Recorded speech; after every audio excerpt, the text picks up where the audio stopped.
Amado Padre que estás en lo alto, en esta noche, Señor, bendecimos tu nombre y te agradecemos este día. Gracias, Padre, porque estamos aquí en tu casa y porque tú tienes el control. Queremos que en esta hora, Padre, venga tu reino y todo aquello que se opone a ti, Rey de Gloria, sea quebrantado. Glorifícate en esta hora, toma la autoridad, toma el control, derriba todo aquello que se opone a ti, oh Dios. Todo aquello, Padre, que quiere interrumpir nuestra comunión y nuestro avance hacia un conocimiento de tu voluntad. Te rogamos en esta hora que tu poder someta todo aquello que nos rodea y tu reino, Padre, se extienda sobre todos nuestros corazones. Que no haya obstáculos, Padre mío, para que podamos conocerte y podamos sumergirnos en tu deseo. Declaramos, Padre eterno, que bajo tu sombra tenemos libertad, bajo tu presencia, y cuando tú habitas en medio nuestro, Padre, hay una libertad que el maligno no puede coartar. Y declaramos, Padre, en esta noche nuestra fe y nuestra confianza en tu poder, en tu fuerza, en tu omnisciencia y en tu grandeza. Levántate en esta hora, Padre, y derriba todo argumento de iniquidad, toda semilla diabólica que se seque en esta hora. Todo engaño subliminal que sea quebrantado en esta hora. Que venga tu reino, Padre, y se haga tu voluntad, y todo lo que se opone a ti sea roto por tu poder. Glorifícate en esta hora, derriba todo argumento de iniquidad y permite que tu palabra sea esa lámpara que ilumina nuestro entendimiento, que las palabras que se pronuncien de verdad, Padre, erradiquen todo aquello que el diablo ha hablado. Y Señor, tu palabra sea la única que reine al final. Quédate en medio nuestro, Padre, y líbranos del mal. Te lo pedimos en los méritos gloriosos de tu Hijo. Amén y amén. Gloria a Dios. Una de las cosas que el Señor me ha venido diciendo este último tiempo, y en distintas maneras y en distintas instancias, es que Él va a limpiar. Yo voy a limpiar, me dijo, esta era. Una y otra vez es como que lo mismo se repite. Voy a limpiar. Y cuando alguien, después de que ha tratado tanto un lugar como este, ¿no es cierto?, dice voy a limpiar, es porque va a ir más profundo.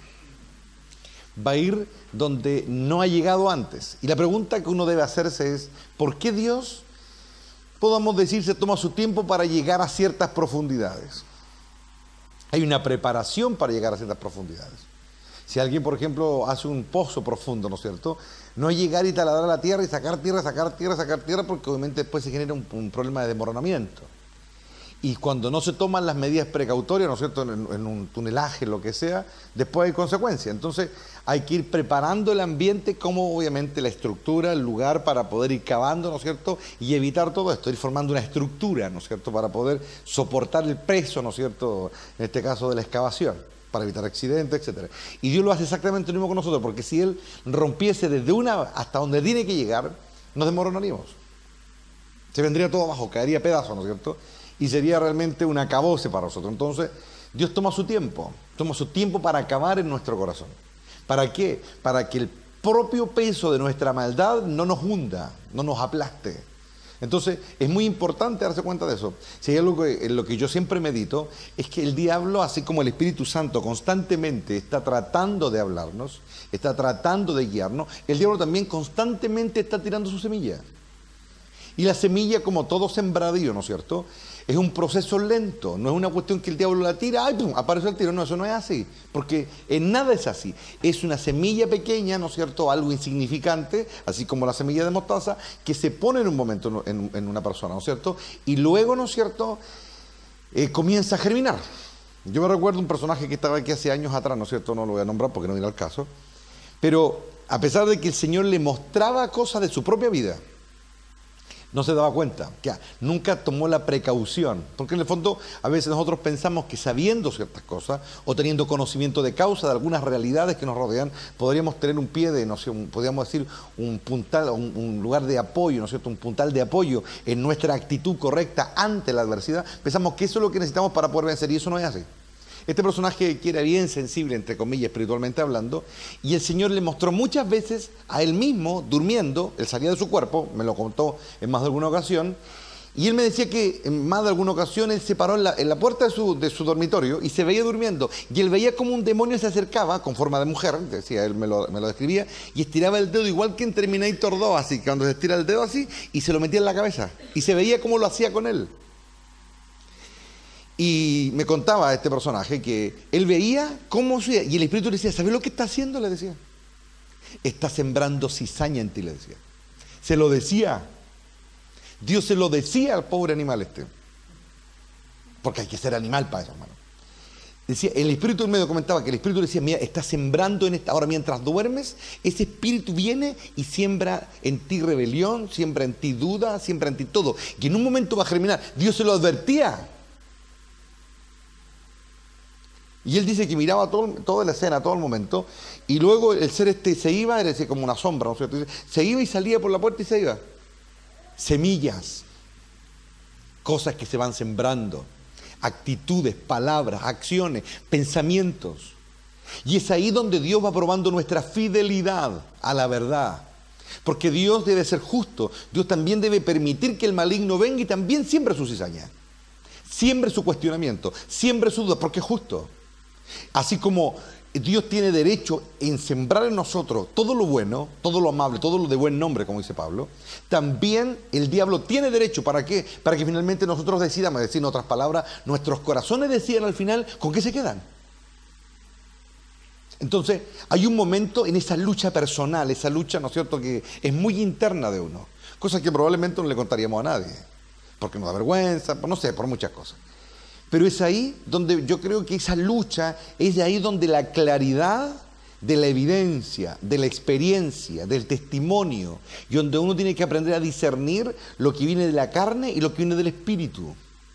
Y si yo no tengo la capacidad de darme cuenta de esas cosas, si no logro, por ejemplo, percibir que en ciertas realidades hay un mundo detrás que está oprimiendo. Muchas veces hay cosas que nosotros, uno de los grandes problemas que tenemos a veces los cristianos, es que hay cosas que sabemos, porque se nos ha enseñado, porque las hemos leído, y la verdad que no las entendemos. Y no las entendemos ¿por qué? Porque cuando vamos al momento, cuando vamos a la circunstancia, ¿no es cierto?, lisa y llanamente actuamos, reaccionamos y vivimos como si no supiéramos nada. Y así como una vez que escuché al pastor Irión hace muchos años atrás decir, a Dios le tarda años formar un corazón y el diablo lo derriba en un día. Sí, es verdad. ¿Por qué? Porque no logramos ver. Es tan fácil para el diablo poner duda en una persona, tan fácil. Es tan fácil para Satanás poner cuestionamiento, rebelión, no le cuesta nada. Y hay un momento en que nosotros tenemos que defender esto que está acá adentro. Tenemos que defenderlo. Y hay un momento en que uno ve, por ejemplo, en Jesús, en su ministerio, en sus discípulos, en que ya llegando al final de su obra, ¿no es cierto?, ya el Getsemaní, el tomarlo prisionero, el enjuiciarlo y finalmente matarlo, hay un momento en que cada uno tuvo que defender lo que tenía acá adentro. Y uno se da cuenta, por el testimonio, ¿no es cierto?, de los relatos de los evangelios, que hubo uno nomás que la tuvo clara, pues uno. Los otros se recuperaron después, pero todos los otros no, estaban completamente turbados. Y Jesús en muchos momentos de su vida, Él les hablaba de la semilla o de la levadura de los fariseos. Él habló muchas veces. ¿Por qué Jesús en un momento le dice, cuídense de la levadura de los fariseos? Él se daba cuenta, ¿no es cierto?, lo susceptible que eran sus discípulos a dejar que cosas entraran en su corazón. Y a veces ni siquiera me estoy refiriendo a una conversación X o a una persona X, no. Simplemente estoy hablando de esa interacción de la que nadie puede, ¿no es cierto?, deshacerse, ¿no es cierto?, que esa relación con el mundo espiritual oscuro. Nadie puede decir, que yo no hablo con nadie. No, si se trata de hablar con alguien o no hablar con alguien. Se trata de cómo yo me interacciono con el mundo espiritual. Y si el diablo ve en ti una grieta, una duda, cualquier cosa, ahí va a ir a luchar y te va a costar echarlo de ahí, hermano. Porque cuando uno no se ha fortalecido, cuando uno no ha hecho lo que debiera hacer y tiene que ir a la pelea después en eso, cuesta un mundo echarlo fuera. Cuesta un mundo quebrar eso. Cuesta un mundo echar afuera la cizaña. Entonces hay un momento en que Jesús le dice a sus discípulos, cuídense de la levadura de los fariseos. Y Jesús tenía mucha razón, porque cuando llegó el momento, ahí está el resultado. La cizaña se floreció, por hermano. Y hubo solamente uno que no dejó que la cizaña entrara. Obviamente uno dice, bueno, Señor los perdonó y todo, claro, Señor perdona y todo, pero la consecuencia te la tenés que mamar toda la vida. Como la consecuencia de Pedro, que tuvo que vivir toda la vida con el estigma que él había traicionado y las cosas que él se perdió. Probablemente el perdón del Señor, obvio que fue honesto y fue sincero, pero él se perdió por toda la eternidad el haber estado al lado de la cruz, el acto más glorioso del universo. Se lo perdió por tonto, se lo perdió por no haber guardado su corazón, igual que los otros, se lo perdieron. Él después se salvó, se convirtió en un apóstol, dio su vida por todo, ¿qué? Nada que decir, está en la gloria, nada que decir, pero se perdió el momento más grande de la historia universal. ¿Por qué? Porque no se cuidó como debía. Porque una pequeña mosca agrió su perfume. Después vino la restauración, vino el perdón, ya ok, perfecto. Él predicó todo. Pero te aseguro que con los años que después venían, entre más él conocía la gracia, entre más interactuaba con el Espíritu Santo, entre más maduraba y más se relacionaba con Dios, más se pegaba los puñalazos por no haber sido testigo del momento más grande de la historia. Cuando nuestro Rey dio su vida, ese momento es irrepetible. Nunca más en la eternidad se va a volver a dar. Y él se lo perdió. Se lo perdió. No estuvo ahí, cosas que Juan sí estuvo ahí. El perdón no está, la otra oportunidad está, nadie lo discute, pero nunca más va a volver a ocurrir eso. Entonces, hay momentos de la vida, hermano, que uno tiene que tener cuidado con esa semilla. Tiene que tener cuidado. Y si yo lo estoy diciendo, es porque aquí ponen para 3 o 4 que tiene esa cuestión. Pero yo no voy a decir nada. Yo miro nomás, me doy cuenta. Y como yo siempre he dicho, el que tenga cabecita que se ponga el gorro, si realmente son humildes ante Dios, el Espíritu Santo le muestra. Si son hipócritas, son mentirosos o son orgullosos, el Espíritu Santo no muestra nada, nada, y te lo pierdes. Es así de simple. Creo que después de todos los años que hemos vivido, todas las cosas que hemos experimentado, ahora es nuestra responsabilidad, de nadie más, el mantenernos preparados para no perdernos los momentos únicos de la historia de la humanidad, únicos. Entonces, depende de nosotros. Depende de nosotros ser, como dice el apóstol Pablo, estar apercibidos. Como alguien por ahí en alguna traducción dice, pon un guardián en mis pensamientos, un guardián en mi corazón. Y todo pasa por todas aquellas cosas que de verdad no postramos ante Dios, que realmente no entregamos a Dios. Entonces, a modo de raspaje de cacho para después recibir la palabra de Dios, la que edifica, ¿no es cierto? No se olviden de eso. Una pequeña grieta puede derribar hasta la represa más grande. Dios es misericordioso. Dios no nos pide que hoy día nos cuente el error y mañana está resuelto. No, Él es muy consciente del proceso. Pero si nosotros no tomamos conciencia en el tiempo, la grieta se va a pasar. Y cuando la grieta se pase, va a empezar a erosionar y va a reventar al final todo. Una de las razones por las que yo he creído siempre un pensamiento radical es por eso. El radicalismo no me da opciones. El radicalismo, o en este caso mi radicalismo personal, ¿no es cierto?, no me lleva a ver más de una opción o más de una postura con respecto a una realidad. Eso es para siempre. Para Dios existen los absolutos, para siempre. ¿Sí o no? Todo o nada. ¿Me entienden? Si yo he vivido hace 3000 años atrás y decido seguir al rey David como mi rey, como el rey de Israel, bueno, es mi rey siempre, en las buenas y en las malas. Lo honro siempre, en las buenas y en las malas. Soy constitucional en las buenas porque Dios me lo mostró. ¿Me entienden o no? Pero cuando uno ve la historia, se da cuenta que había gente que fluctuaba de acuerdo a los tiempos, de acuerdo a las cosas que pasaban, de acuerdo a las cosas que ocurrían. Y esas eran grietas. Eso fue lo que pasó en los apóstoles con Cristo. En un momento su fidelidad hacia Él, su dedicación hacia Él, fluctuó. Y bueno, se la perdieron, por mano. Él fue misericordioso, los restauró, los perdonó, los envió y todo lo demás. Pero lo que se perdió, se perdió. Juan fue el único testigo del acto más grande de Dios, la entrega de su Hijo. ¿Se dan cuenta? Entonces, estemos apercibidos para eso. ¿Ok? En estos días he estado meditando en lo importante, con lo que realmente significan ciertas cosas. Como por ejemplo cuando vemos a ese hombre llamado Jesús de Nazaret entrar a uno de los procesos más difíciles de su vida, el Getsemaní. El lugar donde él se quebró. Fue el único lugar donde él se rompió. Ninguna otra parte se quebró. No se quebró después la tortura, no se quebró no. Él siempre estuvo firme. Pero algo ocurrió ahí. El diablo atacó con todo lo que el poder que Dios le permitía ejercer contra su hijo en ese lugar. Y uno comienza a preguntarse, ¿qué es? Es un pasaje que ni siquiera vale la pena leerlo porque lo hemos leído tanto, ¿no es cierto? Hemos hablado tanto de este tema y está en la conciencia de todos nosotros, ¿no es cierto? Y ese momento cuando el Señor está orando.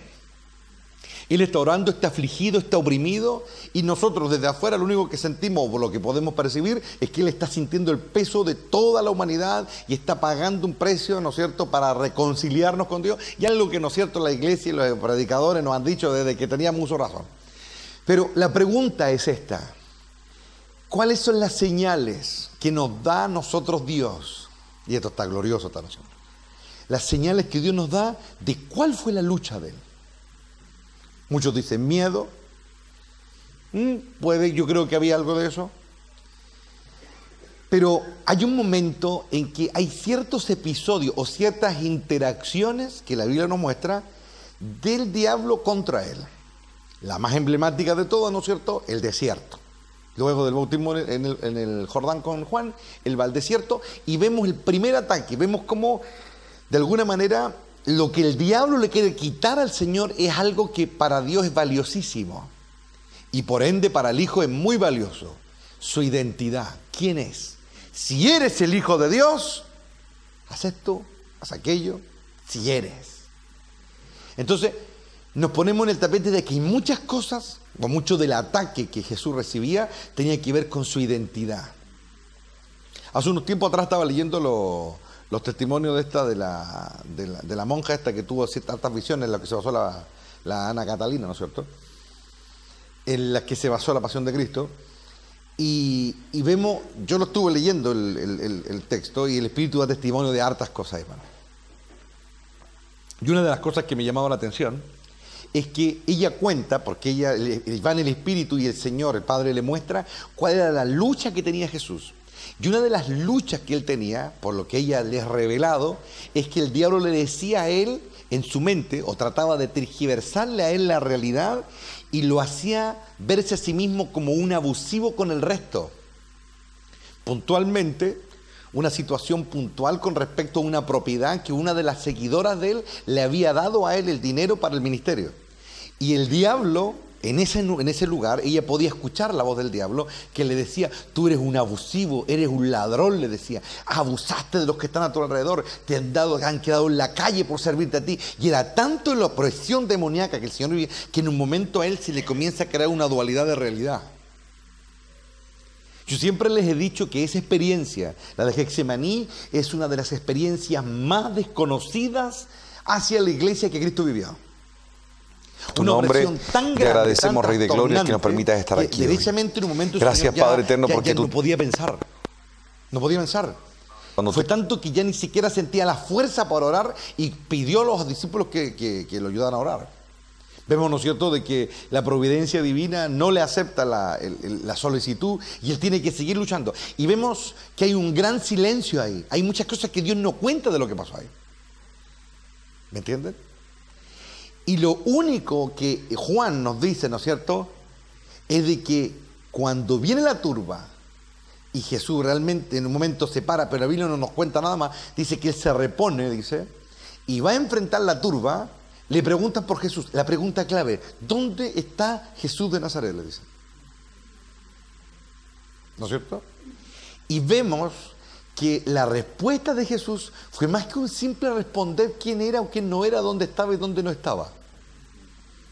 Él viene de una esfera donde alcanzó algo que nunca había tenido antes.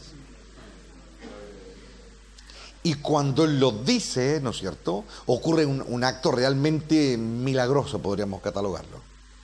La gente escucha: yo soy. Y cuando él dice eso, es más que una respuesta a una simple pregunta. Sale poder de él. Algo emanó él, que la gente se fue hacia atrás y cayeron todos al suelo. Y eran cerca de 200, o 300, algo así. Caen todos al suelo por una simple respuesta. Yo soy, dijo. Hago un paréntesis. Una de los entrenamientos de guerra, entrenaciones, y como se le adiestra a un soldado, sobre todo esto se aplicó mucho en la Segunda Guerra y luego en Vietnam y en varias otras guerras, es de que hay una normativa para el soldado que cae en las manos enemigas.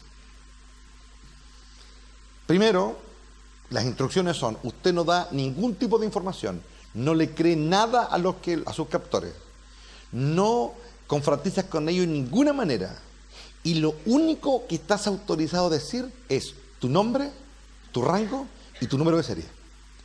Son las únicas 3 cosas que se le permite a un soldado cautivo, ¿no es cierto?, que haya caído en manos del enemigo y que esté prisionero, que pueda decir en un interrogatorio: su nombre, su rango y su número de serie.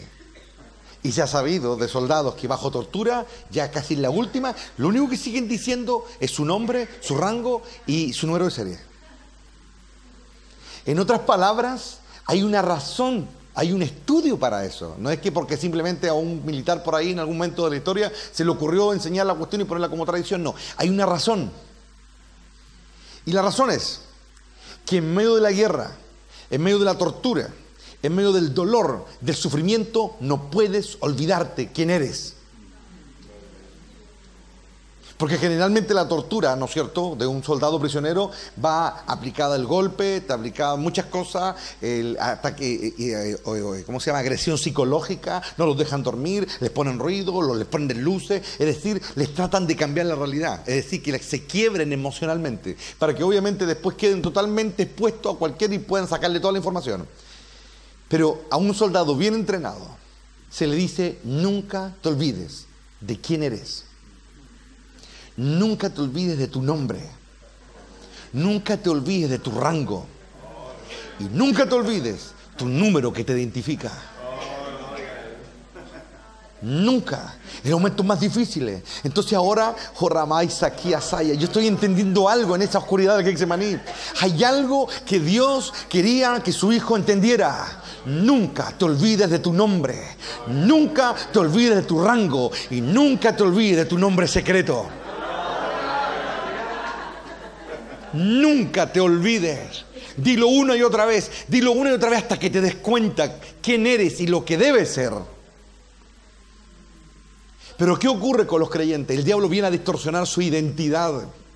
Viene a distorsionar sus pensamientos. Viene a quebrantar su voluntad. Y al quebrantar su voluntad, al infundirle miedo, un soldado cautivo que tenga miedo es un soldado que lo va a gritar todo, hermano. Que va a hacerlo todo. Si el miedo logra penetrar en su corazón, en su alma o como lo quieran llamar, ese soldado va a estar completamente quebrado emocionalmente. Va a decirlo todo. Pero hay un momento en que Dios nos da la oportunidad de recuperar algo, de defender nuestro nombre. Y yo creo que no está de más aquí en declaración del Apocalipsis cuando dice que en aquel día glorioso el gran regalo de Dios va también a significar una piedra en la que está escrito tu nombre. Y dice claramente un nombre que nadie conoce, solo tú y Dios. Lo que en realidad te unió a Él, lo que fuiste capaz de defender. Y muchas veces los creyentes lo único que necesitan para vencer la rebelión, el orgullo, la arrogancia, las tentaciones, las dudas, los miedos y cualquier cosa semejante a esa, solamente pasa por descubrir y nunca olvidarse de quiénes son. Jesús pedía ayuda para que le ayudaran a orar. Ese no era la clave, ese no era la solución. Muchas veces hay gente que anda buscando que otro oren por ellos, que un pastor le unja, y en el fondo están cayendo a pedazos, se están erosionando, se están derribando poco a poco, porque han olvidado quiénes son. Han olvidado que Dios tiene el control de quiénes son. Han olvidado que Dios tiene el control incluso de su maldad. Y comienzan a perder la identidad. El diablo les comienza a arrancar la identidad. Y comienza a transformarlos, comienza a degenerarlos. Comienza a pervertir su mente, su corazón, su entendimiento y todo. ¿Y por qué? Porque no logran encontrar la salida. Jesús encontró la salida porque Él era humilde. Porque Él, en un ambiente hostil, siguió esperando la salvación de Dios. Y siguió proclamando. Y algo Él descubre que cuando se para, dice, ya vienen, dice. Vamos ya, dice. Y vemos cómo cambia su actitud. Y vemos que el gran arma que a Él desató, el gran descubrimiento, no acá, sino acá. ¿Cómo se paró? Esa es la pregunta. Él llegó a pedirle a Dios en un momento de que si era posible pasar al momento de angustia, el momento del trago amargo que le tocaba vivir. Si es posible, es que pase esta copa de mí. No quiero beberla. Pero Él dijo, si no la bebes, nunca vas a descubrir tu nombre. Y hay momentos en que Dios nos lleva a la crisis. Y hay un hombre en la Biblia que Dios llevó a la crisis. Y el Señor me reveló hoy día, en un momento bien especial, qué significó un acto que nunca he entendido. Acompáñenme. Éxodo, capítulo 4.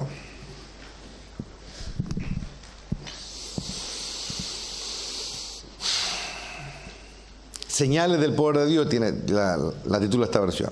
En la famosa conversación entre Dios y Moisés. Sin embargo, dice, Moisés protestó de nuevo. ¿Qué hago si no me creen?, le dice. El Señor le ha dicho de que debe ir ¿no es cierto?, a Egipto y debe, ¿no es cierto?, liberarlos. Decirle que van en nombre de Él y que deben salir. ¿Qué hago si me dicen el Señor nunca se te apareció? Entonces el Señor le preguntó, ¿qué es lo que tienes en la mano? Una vara de pastor, contestó Moisés. Arrójala al suelo, le dijo el Señor. Así que Moisés la tiró al suelo y la vara se convirtió en una serpiente. Entonces Moisés saltó hacia atrás, dice. Pero el Señor le dijo, extiende la mano y agárrale la cola, le dijo. Entonces Moisés tendió la mano y la agarró. Y la serpiente volvió a ser una vara de pastor. Realiza esa señal, le dijo. Y ellos creerán en el Señor. Con una serpiente es como extraño, pero bueno. El Dios de tus antepasados, el Dios de Abraham, de Isaac y de Jacob, de veras se te apareció. Luego el Señor le dijo a Moisés, ahora mete la mano dentro de tu manto.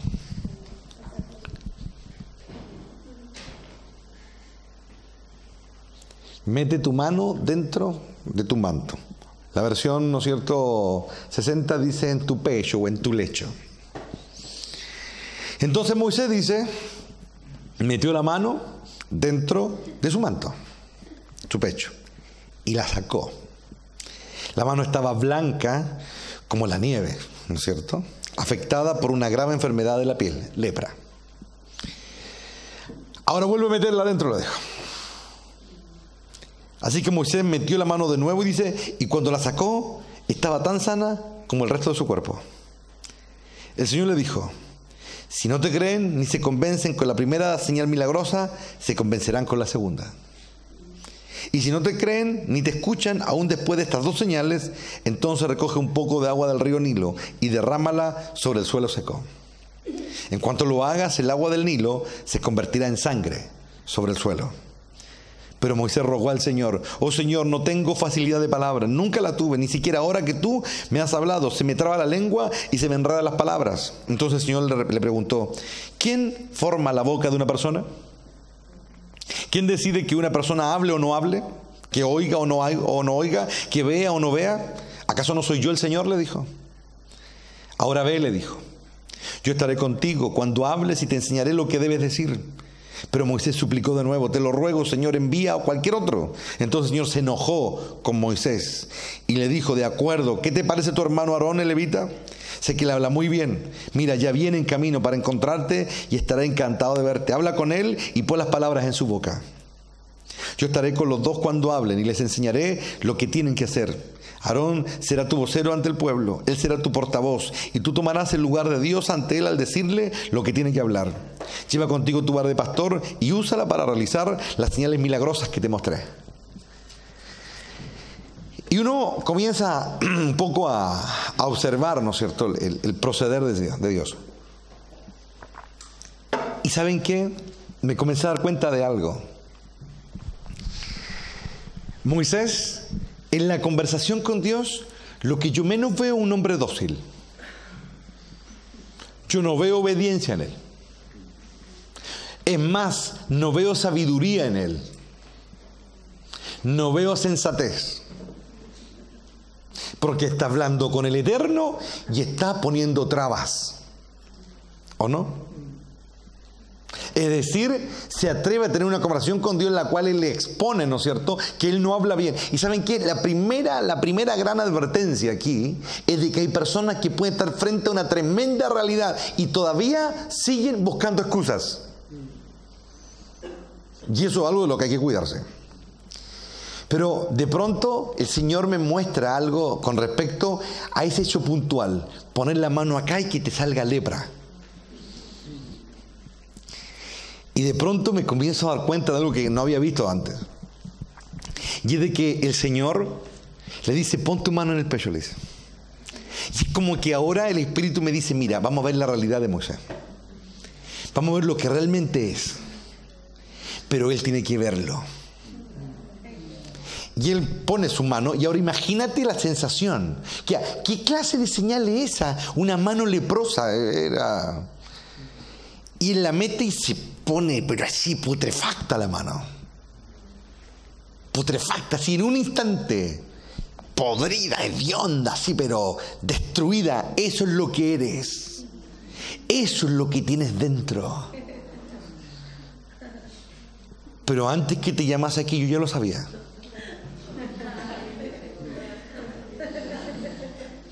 Esa es la señal que llevarás a Egipto. La señal de que yo conozco su corazón. La señal que les llevarás, la señal para ti, es que yo sé a quién estoy llamando. La señal es que tu lepra es lo que eres y yo la gobierno ahora. La señal va a ser, oh Ricay Sabá, que yo te llamé aquí no porque seas tan puro y tan santo. Te llamé porque quise. Yo no me engaño con tu mansedumbre. Sé lo que eres. Sé lo que tienes. Eso eres tú. Una mano podrida, echada a perder. Eso es lo que tiene. Pero ahora, mira, métela de nuevo en tu corazón, le dice.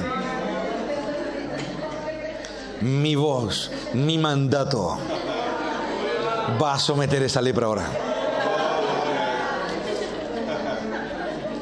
¿Sabes cuál es el gran problema de los creyentes? Es cuando de pronto Dios les dice, algo pasa y se dan cuenta de lo que son.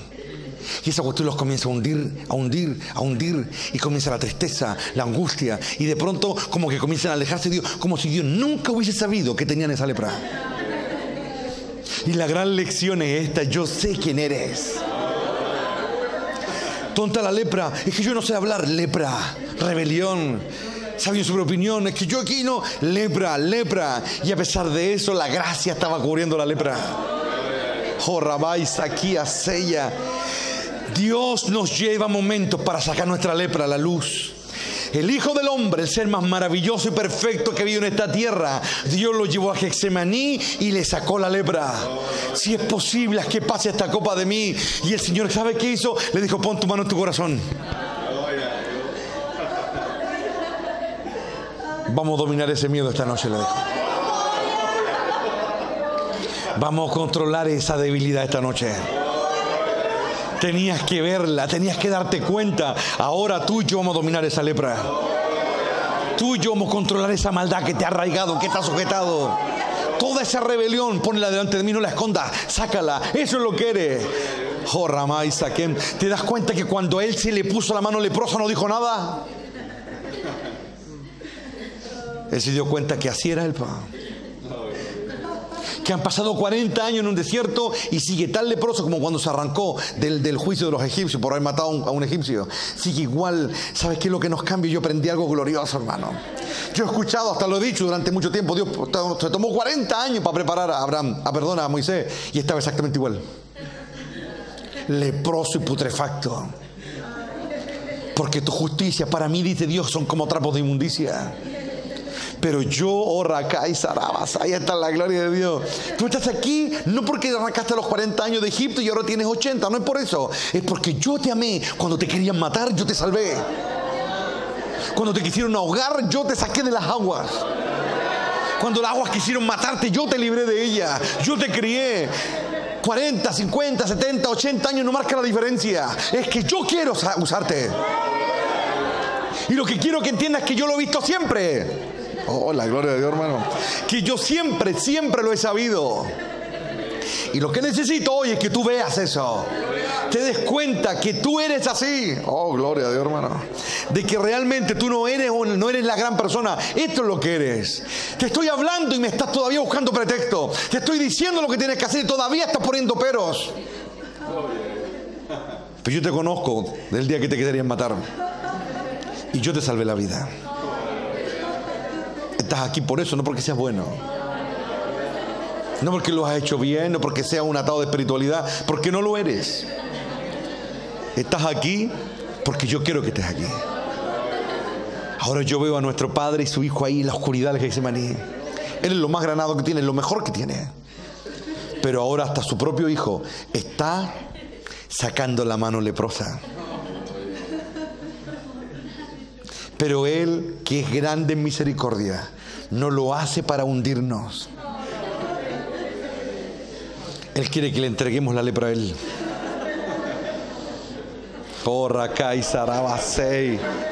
Quiere que la veas y que te des cuenta de la realidad. Y lo que Él quiere es que ahora tú la metas acá y ahora camines toda la vida viendo esa mano que todo la ven sana, pero no está sana. Ahora yo te voy a comenzar a sanar, le dijo. Ahora yo voy a comenzar a ordenar lo que está mal en tu vida. Sí, a ese mismo Moisés después Dios lo quiso matar en una posada, ¿se acuerdan o no? Porque era porfiado, porque gustaba hacer las cosas a su pinta, porque siempre buscaba él la lepra lo siguió siempre. Oh, Racaisa, es la gloria de Dios, hermano. La lepra lo siguió siempre, siempre, siempre, siempre. En un momento él le dice, Señor, ¿acaso los paré yo a esto? La lepra salía otra vez. La lepra salía. Pero también había momentos de gracia. Había momentos en que había momentos en que la mano no era leprosa. Como cuando Dios quiere matar a María y Él aboga por ella. Salió la mano sana. Oh, Rabaisa, aquí Arabasaya, en la gloria de Dios. Es cuando Dios quiso destruir el pueblo y Él metió otra vez la mano en su pecho y la sacó sana. Señor, ¿qué van a decir? ¿Qué van a decir? Que no fuiste capaz de meterlo a la tierra. Oh, Rimay, así Él iba madurando, así Él iba creciendo, así Él iba sacando. Dios nos envió a esta tierra a que descubramos la lepra y la podamos vencer y la podamos superar. Y lo primero que hay que hacerlo es sacarla. No hay que avergonzarse por ella. Hay que gozarnos cuando Dios nos la muestra. Porque nunca Moisés había sacado la mano leprosa de su pecho. Y así comenzó el camino con el Señor. La zarza ardiente le mostró una mano leprosa. La zarza ardiente le mostró que Él llama a los incapaces. Él llama a los tartamudos. Él llama a los que no tienen capacidades. Él llama a los leprosos. Él llama a los leprosos. La ley los echaba afuera. Oh, Ramay, Zacarías, Saya. Pero la gracia los atrae hacia Él. En la gloria de Dios. El reino de Dios fluyendo entre nosotros, hermano. Oh, cuando uno comienza a entender esto, hermano, uno comienza a entender la grandeza de Dios. Uno comienza a darse cuenta de por qué Dios hace las cosas, hermano. Pero ¿qué hacen los hombres? Esconden su lepra. Una y otra vez la tapan. Y se enredan a sí mismos. Se mienten una y otra vez. En vez de sacarla, esta es mi lepra.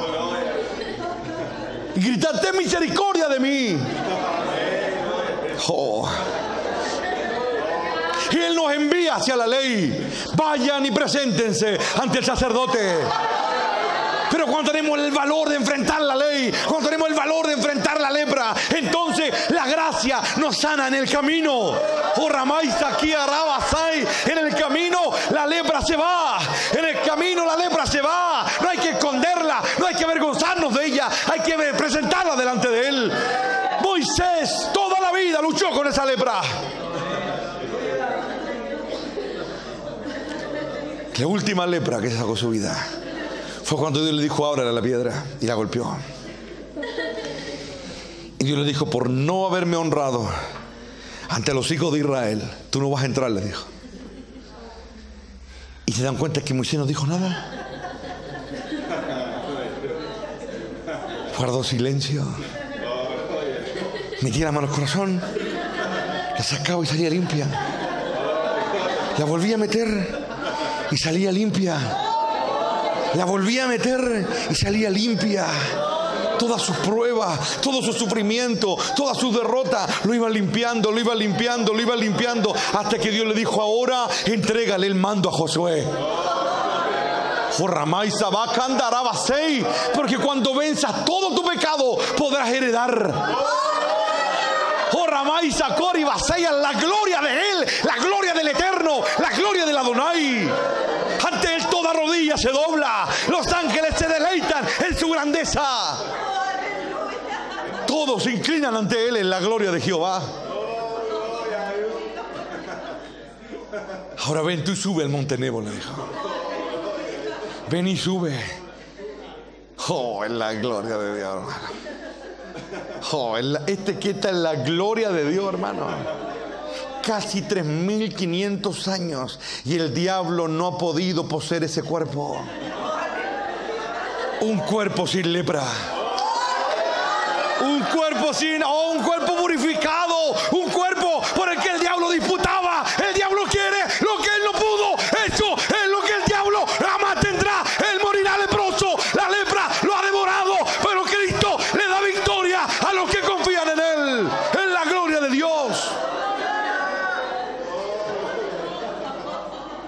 El diablo quiere ese cuerpo. Y no se da cuenta que no es el cuerpo, es el corazón. Un corazón incorruptible. Oh, Ramais, un corazón que se revistió de inmortalidad. Las palabras llegaban al corazón de ese hombre y se revistió, su rostro brillaba. Oh, Ramais, Sabaya, ¿quién es la gloria de Jehová, hermano? Si el reino arde en los corazones, si te metes la mano, sácalo como es. No tengas miedo de la lepra, porque ese es un paso de honestidad. Sientes rabia de repente, malos deseos, cosas que te avergonzarían. Dios lo supo siempre. Dios es Dios de mi luz y es Dios de mi oscuridad. Dios es Dios de mi día y es el Dios de mi noche. Oh, Ramay, Sakori, Basai. Él conoce, Él controla. Él puso un astro para que se enseñoreara en el día. Y puso otro para que se enseñoreara en la noche. Oh, Ramay, Sakori, Asaya, es la gloria de Dios. Es cuando la lepra ya no te mata, hermano, sino que cuando la lepra te enseña. Te enseña que dependes de Él. Te enseña que no puedes solo. Es cuando la lepra tú la metes y sabes que necesitas de Él. Sabes que necesitas que Él lo haga. Sabes que necesitas que Él vaya adelante. Entonces, cuando tú logras aceptar eso y logras que Él tome el control, entonces tú descubres quién eres. A mí nada ni nadie, dijo alguien, me va a separar del amor de Dios. Nada ni nadie, ninguna lepra, ninguna enfermedad, ninguna culpa, nada, porque por medio de su sangre hay libertad, hermano. Jesús venció su lepra. La última lepra la venció en Getsemaní. Metió la mano al corazón y clamó por su identidad. ¿Quién soy?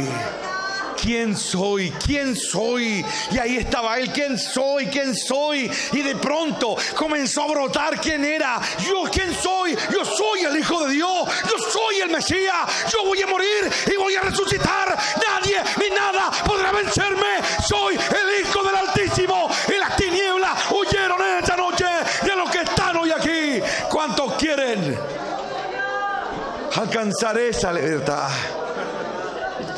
La libertad que solo te va a dar una lucha, que comienza cuando ves tu lepra, cuando sacas la mano y Dios te dice, esa es la señal con la que vas a predicar. Esa. Que eres un leproso. Y que yo no llamo a los mejores, yo llamo a los leprosos. Así está, no eres mejor que ellos. Así vas a ir a decirles. La señal del Dios de Abraham. Nuestro Padre desde el principio siempre ha sacado nuestra lepra a la luz. Él escudriña nuestros corazones y saca la lepra a la luz, no para avergonzarnos, nos la saca para que nos demos cuenta y encontremos un punto de convenio, de arrepentimiento con Él. La actitud correcta. El apóstol Pablo, en su sabiduría, él se daba cuenta de muchas cosas que estaban en él mal. Y él no se avergüenza, no se tapa con hojas, él las escribe, hermano. Y en un momento dice, lo que no quiero hacer, eso hago. Dice, pobre, miserable de mí, dice, él lo dice, no se avergüenza. Está sacando la mano, ¿no? La saca y no se avergüenza. David no se avergonzaba, David mandó a escribir sus caídas. Él pudo haberlas borrado de todos los libros de historia. No, él la puso arriba, encontró sanidad. Nuestra hipocresía a nosotros nos enferma, hermano. Nuestra altivez nos enferma. La verdadera enfermedad. Pero dichoso aquel que puede ver su maldad y se la presenta a Dios. Esto es lo que soy. ¿Qué es lo que hace el publicano? Se presenta ante Dios y le dice eso. Soy un pecador, puso la lepra en alto. No le escondió. Y ahí comienza la libertad, hermano. Ahí encontramos nuestra identidad. Ahí aprendemos a decir quiénes somos. Y el diablo comienza a perder terreno. Porque el diablo se mueve en la mentira, en el engaño, en la arrogancia, en todas esas cosas que a él le encantan. Ahí se mueve, ahí él manipula, ahí él maneja, ahí él distorsiona. Pero cuando somos humildes, él comienza a resbalar en ese piso, hermano. Cuando somos sinceros, cuando somos siervos, él comienza a patinar, no puede agarrarse en eso. No puede sostenerse en eso. Cuando le decimos a Dios lo que somos, el diablo no pudo agarrar a ese publicano porque dijo la verdad. Soy un pecador, le dijo. Siempre lo he sido. No soy digno. Eso es lo que hace que el diablo patine. Y ya no pueda tener agarradero en nosotros. ¿Lo ven? Entonces no escondas la lepra, hermano. Las apariencias, deséchalas y busca lo verdadero, lo que realmente es. Busca lo que realmente importa y aviva tu obra acá adentro. Enciéndela. Entonces vas a recuperar lo que es tuyo, tu comunión, tu caminar con el Señor. Lo vas a recuperar y nadie te lo va a quitar. Y las cosas van a cambiar, hermano. Radicalmente van a cambiar. Entonces esforcémonos en eso, en ese radicalismo. Esforcémonos en no esconder las cosas, sobre todo en la intimidad. Si aquí no interesa si el resto sabe o no sabe, aquí lo que importa es entre Dios y uno. Si uno es sincero con Dios, se van a empezar a notar las evidencias de esa sinceridad. ¿Me entienden? Pero cuando comenzamos a tapar cosas y hacernos los tontos, no, eso, hermano, es hundirse solo. Eso es amarrarse una piedra de molino al cuello y tirarla al mar. Entonces, piensen lo que les digo. Mediten en eso. Recobren su identidad completa. No miren con la carne, porque el que mira con la carne al final coopera, hermano. Miren en el Espíritu. Es lo que realmente importa. Moisés era la señal que necesitaba. La señal. Esto es lo que eres. Ahora que tú y yo lo tenemos claro, dice Dios, puedes ir. Y vemos cómo Dios lo siguió limpiando después, hermano. ¿Se dan cuenta? Hasta el final luchó Dios contra esa lepra. Entonces, no se cansen cuando Dios salga a luchar con tu lepra. Cuando Dios salga a matarte, como lo hizo con Moisés. No te sientas mal. Porque así tiene que ser. Y si estás muy tranquilo, muy pasivo, preocúpate. Porque eso tampoco está bien. Caminar con Dios es tormenta y gloria. Tormenta y gloria. Es así. Eso es caminar de verdad con Él. Pero cuando la cuestión es así con parejito, monótono, esa cuestión es peligrosa. Eso no es verdad. La caminar con Dios es así, tormenta y gloria, hasta que finalmente ya puedas caminar sobre el agua. Hasta que ya no te hundas. ¿Lo ven? Cuando Jesús mira a Pedro y Pedro dice, no, yo voy contigo a la muerte. Jesús lo mira y era como tan evidente para él. Es tan evidente que en el fondo, claro, en su intención y todo, pero en el fondo Pedro se autoengañaba mucho, demasiado. Por apariencia, por querer demostrar más que lo otro, manda a saber qué. Jesús le dijo, sabes, tú me vas a negar, le dijo. O Pedro no le entró eso en su cabeza, que ¿cómo me puede decir eso a mí? Y comenzó a manifestarse la lepra. Hasta que la lepra ya salió, yo ni lo conozco, dijo, ay, la lepra se la estaba comiendo vivo. Nunca he estado con él. ¿Se dan cuenta cómo la lepra se come a la gente, no? Hay un momento que la lepra aparece, y es un momento clave, donde se define la vida o la muerte. Porque hay un momento en que a todos le aparece la lepra, a todos. Hay un momento en que tú decides si esa lepra se extiende por tu cuerpo y tu mente y tu corazón o la vuelves a neutralizar. Entonces, hay que darse cuenta de eso. Que la lepra salga y yo la pueda controlar. ¿Cómo? Con humildad. ¿Se dan cuenta? Ponla en tu corazón. Y a ver qué se pega, hermano. Entonces que Dios nos ayude. Y que Dios nos dé claridad. Porque esto no es fácil. No es fácil. Pero se puede. Depende solo de nosotros. ¿Ok? Y en los días difíciles es lo que hay, pues. Es lo que soy. Y tengo que ir a la presencia de Dios. Y tengo que presentarme ante Él. Meter la mano en el pecho y decir, esto es lo que soy, pues. Esto es lo que realmente soy. Hay momentos en que Dios orquesta situaciones a nuestro alrededor para que nos demos cuenta que eso es lo que somos, po. Eso es lo que somos, po. Pero ¿qué hace el necio en esos días? ¿Qué hace el orgulloso, el arrogante? Se engrupe solo, se enreda solo, le empieza a echar la culpa a los demás y empieza a inventarse una historia solo en su pobre mente, ¿no es cierto?, retorcida, en vez de reconocerlo. Entonces, está en cada uno de nosotros hacerlo. Depende de nosotros. ¿Se dan cuenta? Para Moisés tuvo consecuencias, porque Aarón no fue un gran aporte al final. No lo fue. Él pudo haber hecho todo Moisés solo. pudo haber sido él el que hablaba. Pero Aarón le trajo más atados que ayuda. ¿Lo ven? Pero Dios también lo permitió.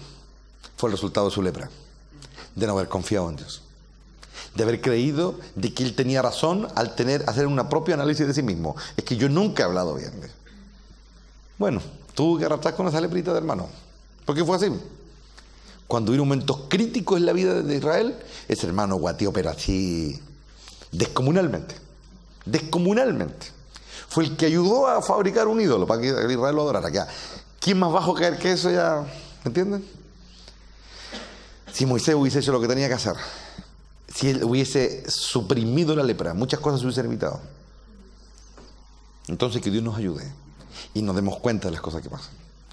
Y no se olviden de que es justo que el diablo venga y siembre también. Y yo decida qué crece en mí y qué no crece en mí. Que yo lo decida. Si yo quiero oír al diablo, bueno, está bien. La pudrición empezará a devorarme. Si yo oigo a Dios, voy a comenzar a sanar. Voy a comenzar a liberar. Depende de nosotros, ¿no?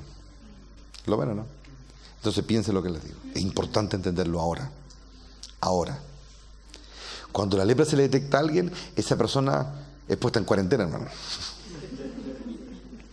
¿Y saben qué?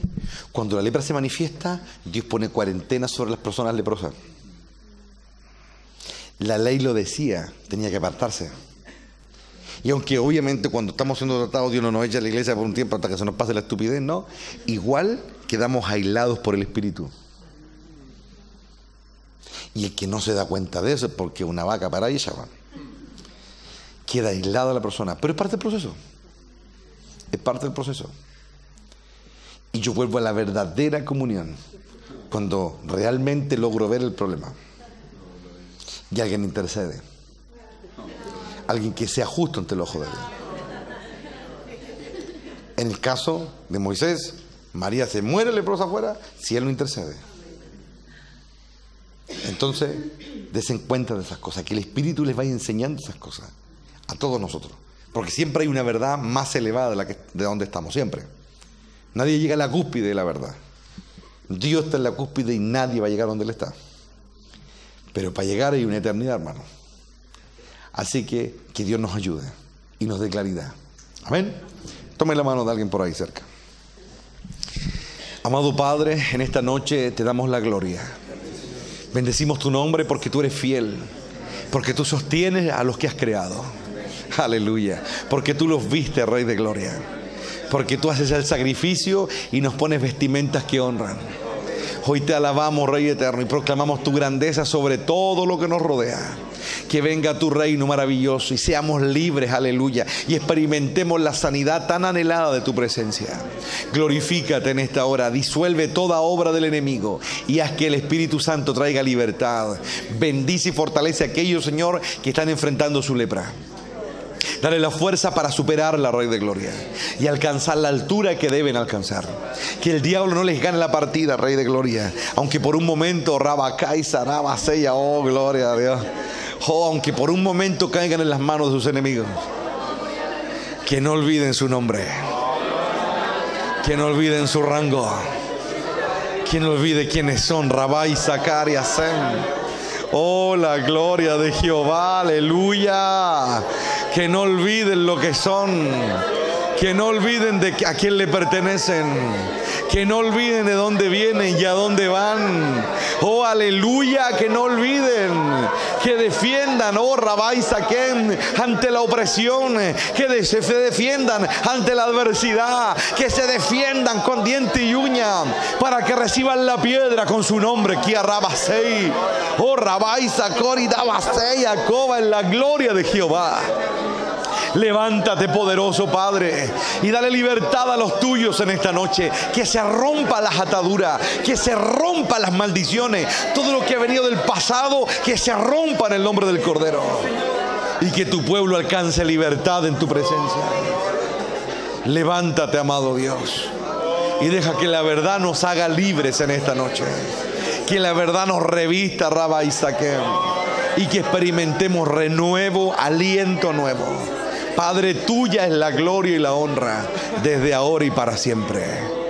Amén y amén. 1, 2 y 3. ¡Gloria a Dios! ¡Gloria a Dios! ¡Gloria a Dios para siempre! Aleluya. Busque a alguien, hermano, bendíganse. Hemos terminado.